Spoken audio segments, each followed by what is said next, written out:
Robert stood in the corner of the backstage area trying to make himself invisible. At 52 years old, he knew he didn't belong here. His hands were still damp from washing them 3 times in the bathroom, trying to scrub away the smell of floor cleaner and disinfectant. The blue janitor's uniform he wore wasn't exactly the kind of outfit you'd expect to see at the Metropolitan Talent Showcase, but it was all he had.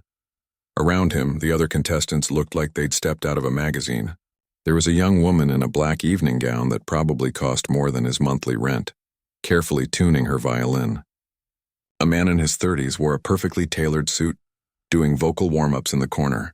Everyone seemed to know exactly what they were doing, moving with the kind of confidence that comes from years of training in expensive schools. Robert clutched his sheet music a little tighter. The papers were worn at the edges from being folded and unfolded so many times. He'd printed them out at the public library 6 months ago, spending $2 of his lunch money on the copies. Now they were his lifeline, even though he'd memorized every single note weeks ago. A young pianist walked past him, probably in his early 20s. His shoes alone looked like they cost more than Robert made in a week. The young man glanced at Robert's uniform and did a double take. Then he nudged his friend and whispered something. They both looked back at Robert and laughed quietly. Robert pretended not to notice. He'd gotten good at that over the years. The truth was, Robert had almost talked himself out of coming here at least a dozen times. This morning, standing in front of his bathroom mirror at 5 a.m., he'd seriously considered calling in sick to work and just forgetting the whole thing. Who was he kidding? A janitor competing against people who'd spent their whole lives training for this? It was ridiculous, but then he'd looked at the photo stuck to the corner of his mirror, his daughter smiling despite everything. That picture had been taken 2 years ago before she got sick. Before the hospital bills started piling up like snow in a blizzard. Before he started picking up every extra shift he could find, working 16-hour days until his back ached and his hands were raw. That's why he was here. The prize money was $50,000. $50,000 would cover the surgery she needed. The surgery that insurance wouldn't pay for. The surgery that stood between his little girl and the rest of her life.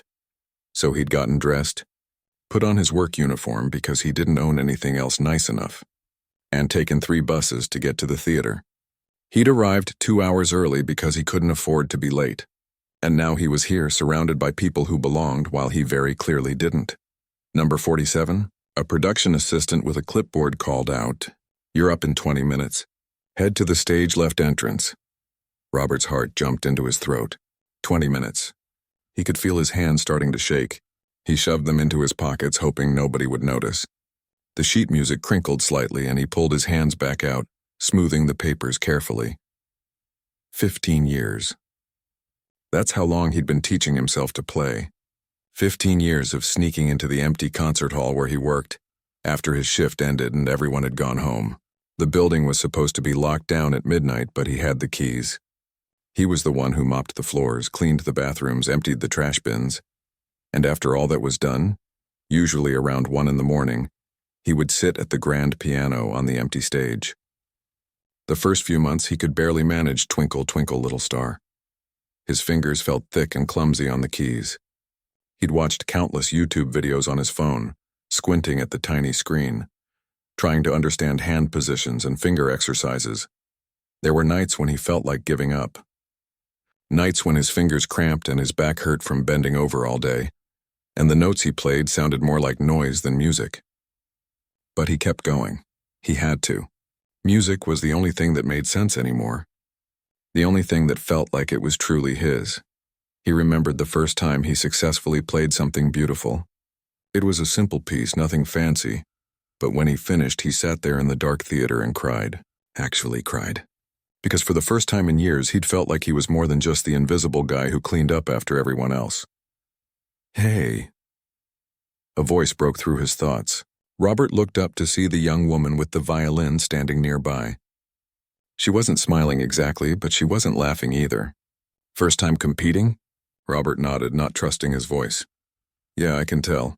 You look terrified." She adjusted her violin case. "Word of advice? Don't let them see you're nervous. These judges eat that stuff up. They love making people squirm." "Thanks," Robert managed to say. She shrugged. "Good luck. You'll need it." Then she walked away, her heels clicking confidently on the floor. Robert took a deep breath. Around him, the other contestants were doing their final preparations. Some were practicing scales. Others were meditating or talking on their phones with what sounded like their coaches or teachers. Robert had none of that. No coach, no teacher, no team. Just him and the music he'd taught himself in the dead of night. He thought about all those late nights in the empty theater, the way the stage lights looked when they were off, with just the emergency exit signs glowing red in the darkness, the way the piano keys felt under his fingers, cool and smooth, the way the acoustics of the empty hall made every note ring out clear and pure. He'd played Rachmaninoff's Piano Concerto No. 2 at least 500 times in that theater. He knew every measure, every crescendo, every delicate passage. He'd worked through the technically difficult sections over and over until his fingers moved automatically, until the music felt like breathing. But that was alone, in the dark, with nobody listening. This was different. This was standing in front of hundreds of people, with judges who knew more about music than he ever would, with cameras recording everything. This was putting himself out there to be judged and found wanting. The production assistant appeared again. Number 47, you're next. Follow me. Robert's legs felt like they might give out, but he forced himself to walk, one foot in front of the other. The hallway seemed to stretch on forever. He could hear the muffled sound of applause from the auditorium. Someone had just finished their performance. As they approached the stage entrance, Robert caught a glimpse through the curtain. The theater was enormous. Every seat seemed to be filled. The lights were blindingly bright. The judges sat at their table down front looking bored and tired. This was it. This was the moment that would either change everything or confirm what he'd always secretly feared, that he was fooling himself. That dreams were for other people. That janitors should stick to mopping floors. But then he thought about his daughter again. Her smile. Her laugh. The way she used to dance around the living room before she got sick. The way she'd hugged him last night and whispered, "Good luck, Dad. I believe in you." Robert straightened his shoulders. He'd come this far. Whatever happened next, at least he'd tried. At least he'd given himself this one chance to be more than invisible. The production assistant held up 3 fingers. 2 fingers, 1 finger. "Ladies and gentlemen," the announcer's voice boomed through the theater. "Our next contestant, performing Rachmaninoff's Piano Concerto No. 2. Robert stepped through the curtain and into the light. The lights hit Robert like a physical force. For a second, he couldn't see anything except white brightness and the dark shapes of hundreds of people sitting in the audience. His work boots squeaked on the polished stage floor. That sound, that stupid squeaking sound, echoed through the entire theater. Someone in the audience laughed. Then another person. Then a few more. Robert kept walking toward the piano, his face burning hot. He could feel every eye on him. Could feel them taking in his janitor's uniform, his worn-out boots, the way his pants were a little too short because he'd bought them at a thrift store 5 years ago, and never had money to replace them. The announcer's voice sounded confused. "Ladies and gentlemen, contestant number 47. There was a smattering of polite applause, but mostly just confused murmuring. Robert could hear bits of conversations from the front rows. Is this a joke? Did they let the cleaning staff audition? This should be interesting. He reached the piano and stood next to it, not sure what to do with his hands. The 3 judges sat at their table just below the stage. He recognized them from the posters outside. On the left was Catherine Blackwood, a famous pianist who'd performed at Carnegie Hall. In the middle was Thomas Chen, a conductor who'd worked with every major orchestra in the world. And on the right was Derek Sterling, a celebrity judge who seemed to be on every talent show on television. Derek was already smirking. He leaned back in his chair and crossed his arms like he was getting ready to watch something entertaining, but not in a good way. Catherine looked down at her papers, frowning. "And your aim is?" Robert's throat felt like sandpaper. Robert Miller. "Okay, Robert." She glanced at Thomas, then back at Robert. "And what will you be performing for us today?" This was the moment. He could back out right now, say he'd changed his mind, walk off the stage and disappear back into his normal, invisible life. Nobody would blame him.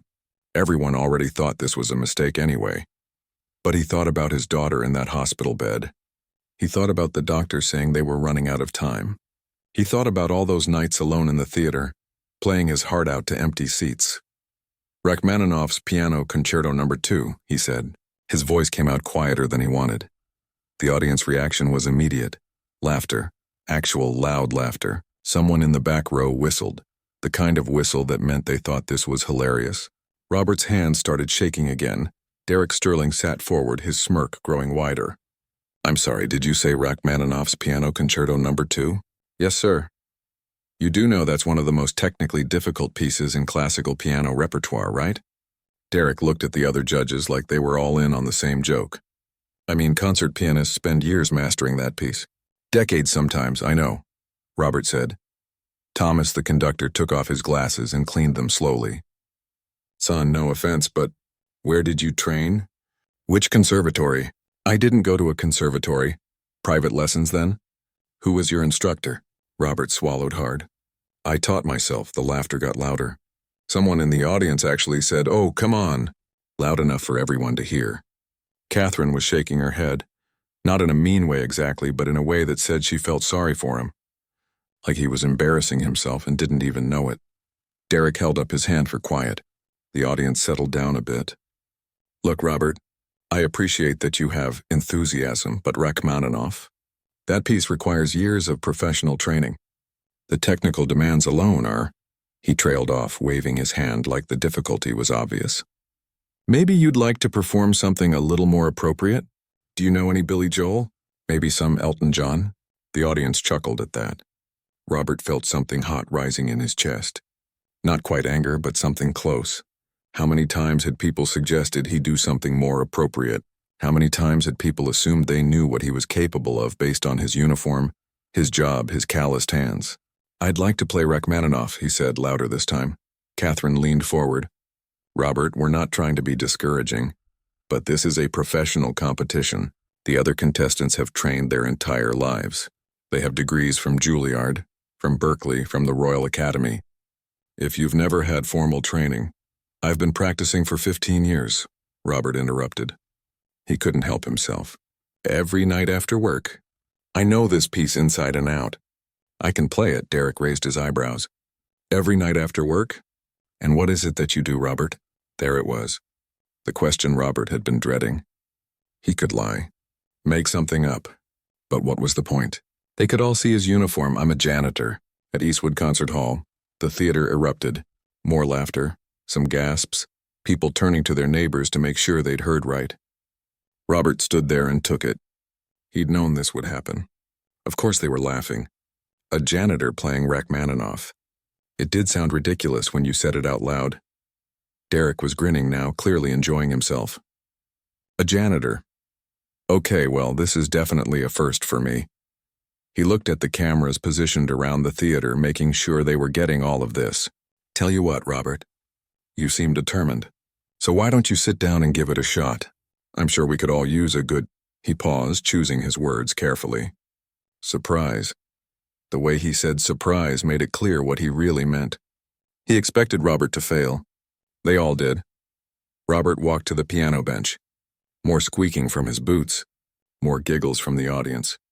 He sat down and immediately felt better. The piano bench was the one place in the world where he felt like he belonged. It didn't matter that it was on a stage in front of hundreds of people. The moment he sat down, something settled inside him. He looked out at the audience. Most of them were smiling, waiting for the show. Waiting to see him crash and burn so they could talk about it later. "Did you see that janitor who thought he could play Rachmaninoff? Hilarious, he could see phones coming out. People getting ready to record what they assumed would be a disaster. He caught sight of the young violinist from backstage sitting in the third row. She had her phone out too, but at least she didn't look mean about it. Just curious." Catherine cleared her throat. "Whenever you're ready, Robert." Robert placed his hands over the keys. They felt cool and familiar, just like they did every night in the empty concert hall. He closed his eyes for just a second. He thought about his daughter, about all those lonely nights learning this music, about every time someone had treated him like he was invisible, like he didn't matter, like he wasn't capable of anything beyond pushing a mop. This was for everyone who'd ever been underestimated. Everyone who'd ever been told they weren't good enough, smart enough, talented enough. everyone who'd ever had to work twice as hard just to be seen as half as good. He opened his eyes. The theater was completely silent now. Even the people who'd been laughing had gone quiet, waiting. Derek Sterling leaned back in his chair with his arms crossed, that smirk still on his face. Thomas had his pen ready to take notes. Catherine looked almost sad, like she was already preparing to let him down gently. Robert took one deep breath. Then he began to play. The opening notes of Rachmaninoff's Piano Concerto No. 2 filled the Metropolitan Theater. And in that moment, everything changed. The first notes were soft, gentle, almost hesitant. Robert's fingers found the keys like they were greeting old friends. He'd played this opening so many times in the darkness of the empty concert hall that his hands knew exactly where to go without thinking. But something was different this time. The acoustics of a full theater, with hundreds of bodies absorbing the sound, made the piano sing in a way he'd never experienced before. It was richer somehow, more alive. The laughter died instantly. Robert didn't notice. He was already somewhere else. In his mind, he wasn't on a stage in front of judges and cameras and people who'd been mocking him 30 seconds ago. He was back in that quiet theater at 2 a.m, with only the emergency exit lights glowing red in the darkness. Just him and the music. His fingers moved through the second measure, gaining confidence. The piece started to build like a wave slowly gathering strength. This was the part where a lot of pianists rushed, trying to get to the dramatic sections too quickly. But Robert had learned patience during all those late nights. He let the music breathe.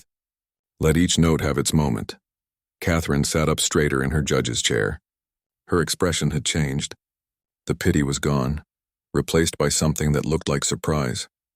She glanced at Thomas, who was leaning forward now, his pen forgotten on the table. In the audience, the smiles were fading. People were actually listening now. The music continued to build. Robert's hands moved across the keys with a grace that seemed impossible for someone who worked with his hands all day. His fingernails were still rimmed with dirt he couldn't quite scrub out. His palms were calloused from years of gripping mop handles and lifting trash bags. But on the piano keys, those rough hands created something beautiful. Derek Sterling's smirk was starting to slip. He uncrossed his arms and sat forward slightly, his head tilted like he was trying to figure out a magic trick. Robert reached the first technically difficult passage. This was where he'd struggled for months when he first started learning the piece. The left hand had to maintain a steady rhythm, while the right hand danced across the higher keys in a pattern that felt almost impossible at first. His hands used to cramp up trying to get through it. He'd almost given up dozens of times, but tonight his fingers flew. The muscle memory he'd built over 15 years took over. Left hand steady as a heartbeat, right hand singing out the melody. Not a single note out of place. Someone in the front row gasped. Quietly, but in the silence of the theater it was audible. The young violinist who'd been holding up her phone to record had lowered it. She was just watching now, her mouth slightly open. Robert moved deeper into the piece. The music swelled, filling every corner of the massive theater. This was the section that had made him fall in love with Rachmaninoff in the first place. It was powerful and gentle at the same time, triumphant but somehow sad, like it understood that beauty and pain often lived in the same moment. His daughter had asked him once why he loved this piece so much. She'd been 8 years old, listening to a recording on his phone while he made her breakfast before school. "It sounds like feelings," she'd said. She was right. That's exactly what it was. Feelings turned into sound. As Robert played, he thought about all the feelings he'd kept buried for so long. The exhaustion of working double shifts, the fear every time the hospital called, the shame of not being able to afford the medicine his daughter needed, the loneliness of practicing by himself year after year, wondering if he was wasting his time, wondering if anyone would ever hear him play, wondering if he mattered at all. All of it poured through his fingers and into the piano. Every emotion he'd ever felt came out in those notes. The piano didn't judge him. It didn't care that he was a janitor or that his uniform was old or that he'd never gone to a fancy school. The piano just let him speak. Catherine had her hand over her mouth now. Her eyes were shining in a way that suggested tears weren't far away.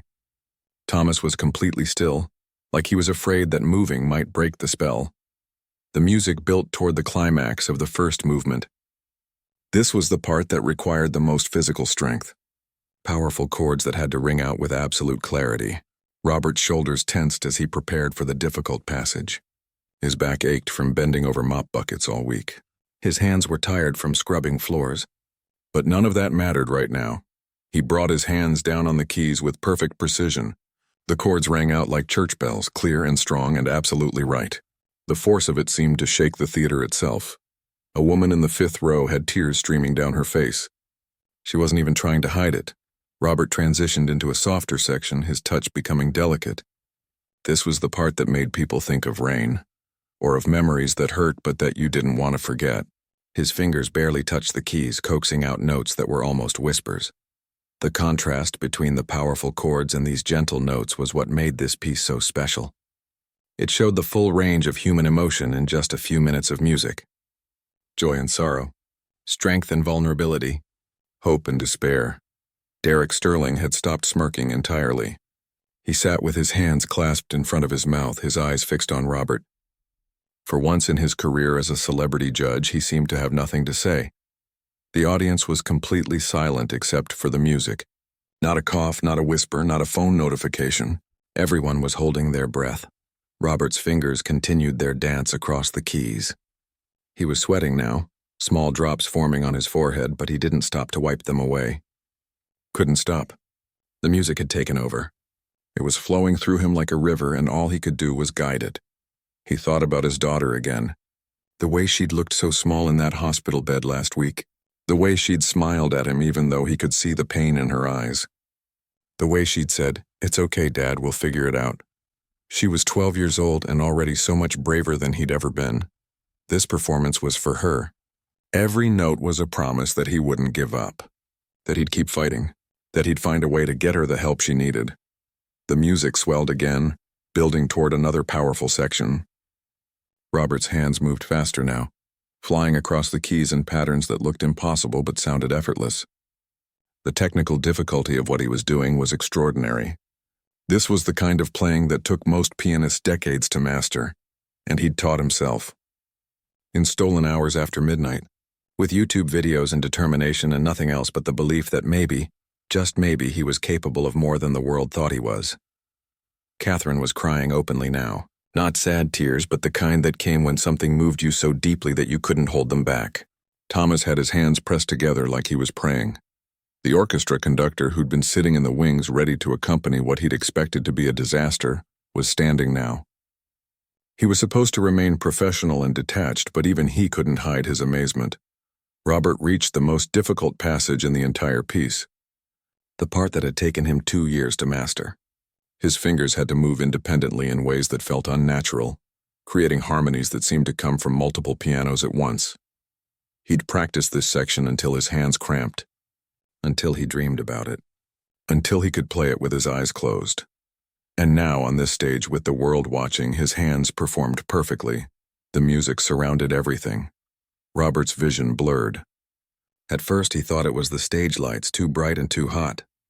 But then he felt the wetness on his cheeks and realized he was crying.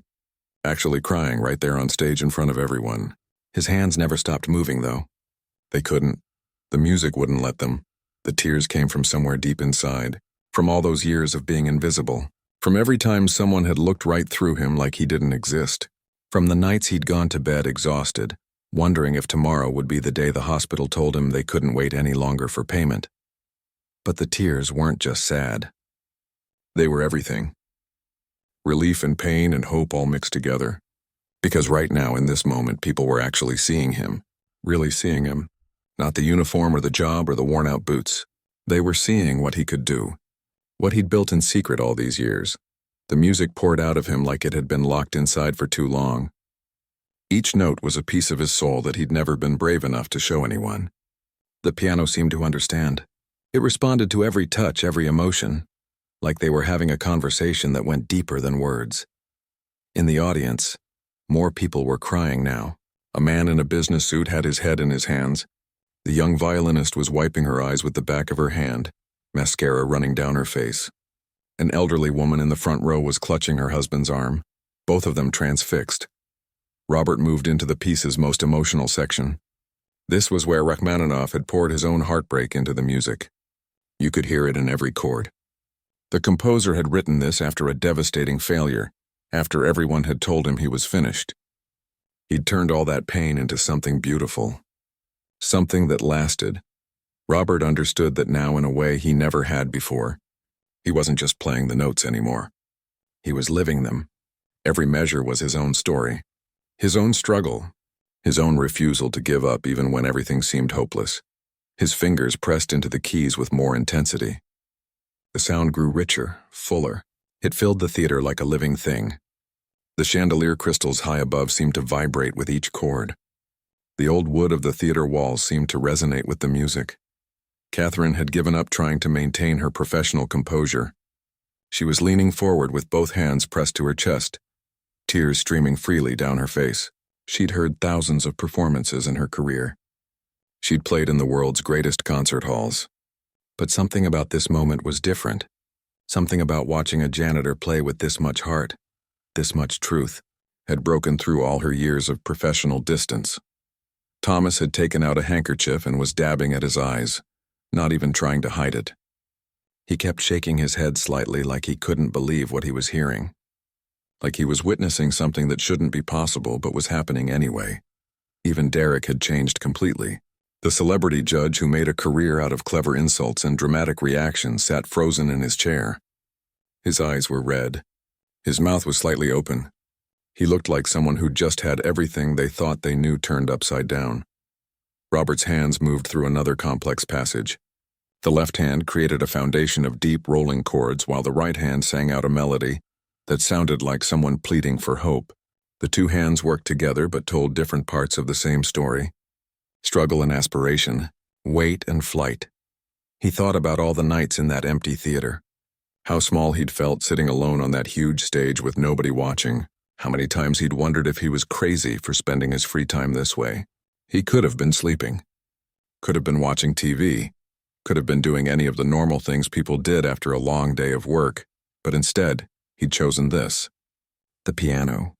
The music. The impossible dream that maybe someday someone would hear him play and understand that he was more than what he appeared to be. The music swelled toward another peak. Robert's whole body was involved now, swaying slightly with the rhythm, his shoulders moving as his hands swept across the keys. This wasn't the rigid, formal style they taught in conservatories. This was raw and real and unpolished in the best possible way.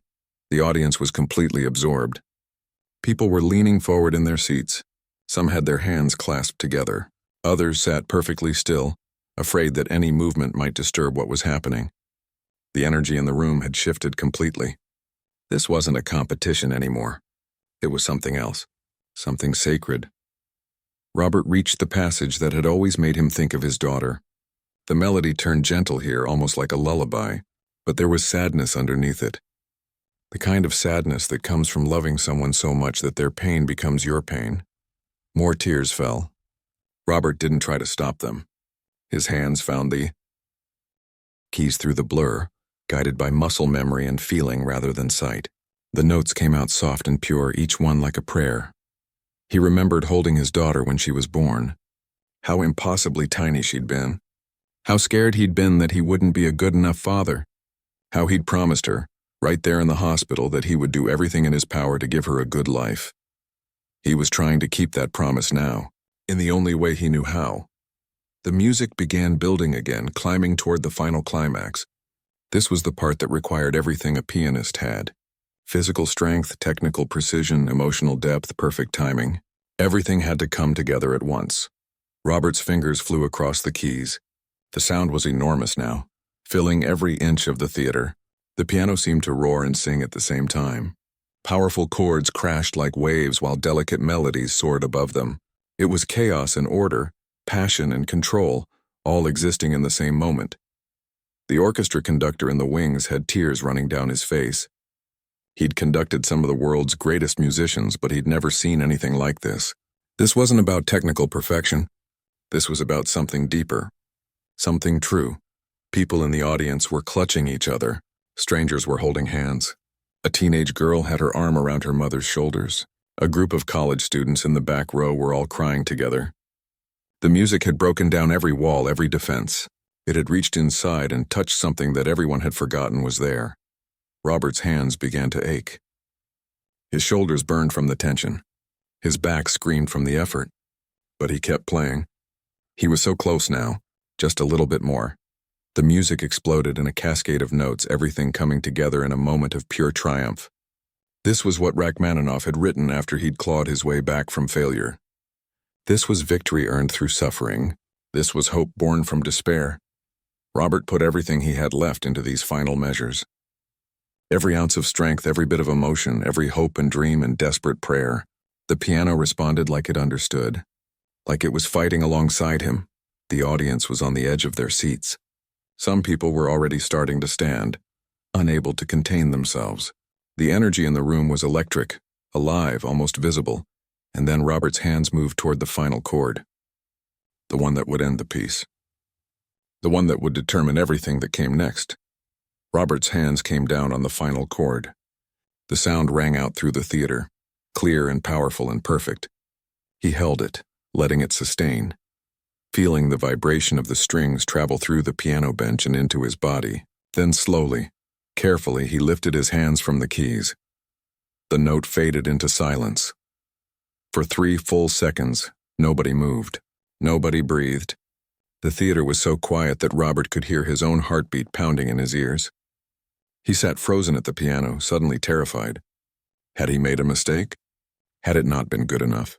Had he just embarrassed himself in front of all these people? Then Catherine stood up.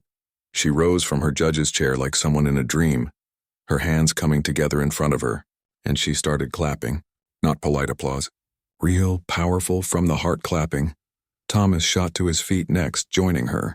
Then Derek. All 3 judges standing, applauding, and then the entire theater exploded. The audience erupted to their feet as one. The sound of hundreds of people applauding at once was like thunder. It rolled through the theater in waves, getting louder and louder. People were shouting, cheering. The noise was almost overwhelming. Robert sat at the piano, completely stunned. His hands were still shaking. His face was still wet with tears. He couldn't process what was happening. People were standing for him, actually standing, applauding like he'd just done something incredible. The young violinist was on her feet, clapping so hard her hands must have hurt. The man in the business suit was whistling. The elderly couple in the front row were holding each other and applauding. The college students in the back were jumping up and down, screaming and cheering. The orchestra conductor rushed onto the stage, which he absolutely wasn't supposed to do, and grabbed Robert's hand to shake it vigorously. He was saying something, but Robert couldn't hear him over the noise. The conductor had tears streaming down his face. Catherine was making her way up the stage steps. She was still applauding, but she was also crying and smiling at the same time. When she reached Robert, she pulled him up from the piano bench and wrapped him in a hug. A real hug, not a polite professional congratulations. A genuine embrace. You didn't just play Rachmaninoff, she whispered in his ear, loud enough to be heard over the applause. You became him. You understood him. Robert couldn't speak. His throat was too tight. All he could do was nod. The applause continued. It went on, showing no signs of stopping. 2 minutes. 3 minutes. People's hands had to be hurting, but nobody stopped clapping. The sound engineer in the booth was wiping his eyes. The camera operators were trying to film while also dealing with their own emotions. Thomas and Derek had joined Catherine on stage now. Derek, who made a living out of finding clever ways to criticize people, looked completely transformed. His eyes were red and puffy. When he reached Robert, he just shook his head like he couldn't find words. Finally, he managed to say, I was so wrong about you. I'm sorry. The applause grew even louder somehow. People in the balcony were standing on their chairs. Someone had started chanting, Robert. Robert, and others picked it up.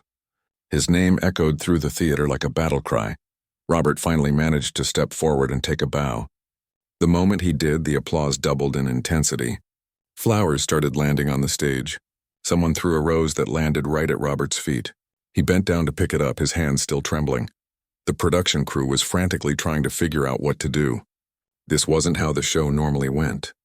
They had a schedule to keep. Other contestants waiting. But nobody wanted to interrupt this moment. Even the stage manager was applauding from the wings. 5 minutes.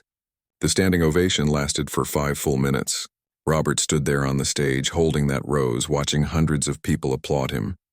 People who had been laughing at him 20 minutes ago were now crying and cheering for him. It was too much to take in. Too much to believe. Finally, the applause began to die down. People were starting to sit, though many were still wiping their eyes and shaking their heads in amazement. The judges returned to their table, but they looked different now. Like something fundamental had shifted in their understanding of the world. Catherine spoke first. Her voice was thick with emotion. Robert, in my 30 years of judging competitions, I have never, and I mean never, witnessed a performance like that. You played with more soul, more genuine feeling than pianists who have trained their entire lives. What you did tonight was extraordinary. Thomas nodded, still dabbing at his eyes with his handkerchief. I don't even know what to say. The technical precision was remarkable, but that's not what we just witnessed. We witnessed someone bearing their soul through music. That's rare. That's precious. That's what music is supposed to be. Derek took a deep breath. I owe you an apology. When you walked out here in your uniform, I judged you. I assumed you couldn't possibly have the skill to play Rachmaninoff. I was completely, utterly wrong. You just taught me a lesson I clearly needed to learn. Talent doesn't care about degrees or fancy schools or expensive clothes. You've got something that can't be taught.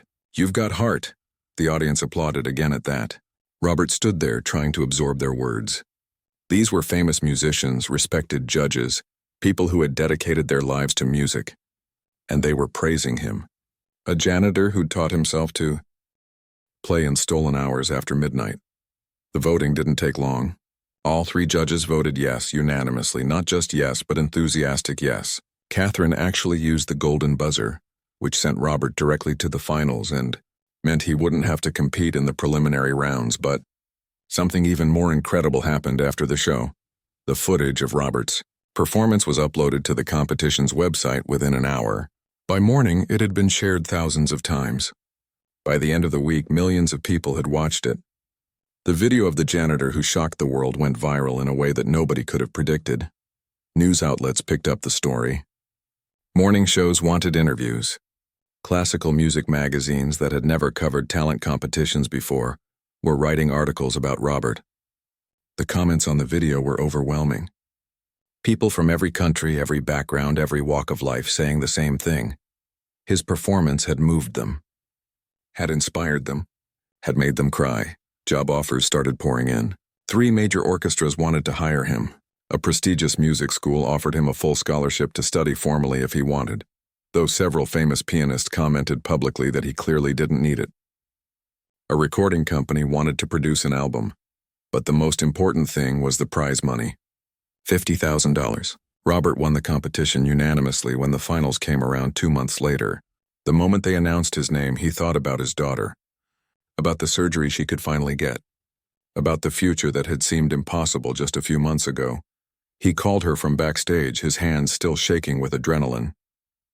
We did it, sweetheart, he said. We're going to be okay. She was crying and laughing at the same time. I knew you could do it, Dad. I always knew. The story spread further. Robert's journey became more than just a viral video. It became a symbol for everyone who'd ever been underestimated, for everyone who'd ever been told they weren't good enough, for everyone who'd ever had a dream that seemed impossible. 6 months later, Robert played at Carnegie Hall. He wore a tuxedo this time, borrowed from a friend because he still couldn't quite bring himself to spend money on fancy clothes. But when he sat down at that piano in one of the world's most famous concert halls, he felt exactly the same as he had in the empty theater at 2 a.m. The piano didn't care where he came from. It only cared about the music. His daughter sat in the front row, healthy and smiling, watching her father play. She'd recovered fully from her surgery. The doctors said she'd be fine. More than fine. Robert played Rachmaninoff that night. The same piece.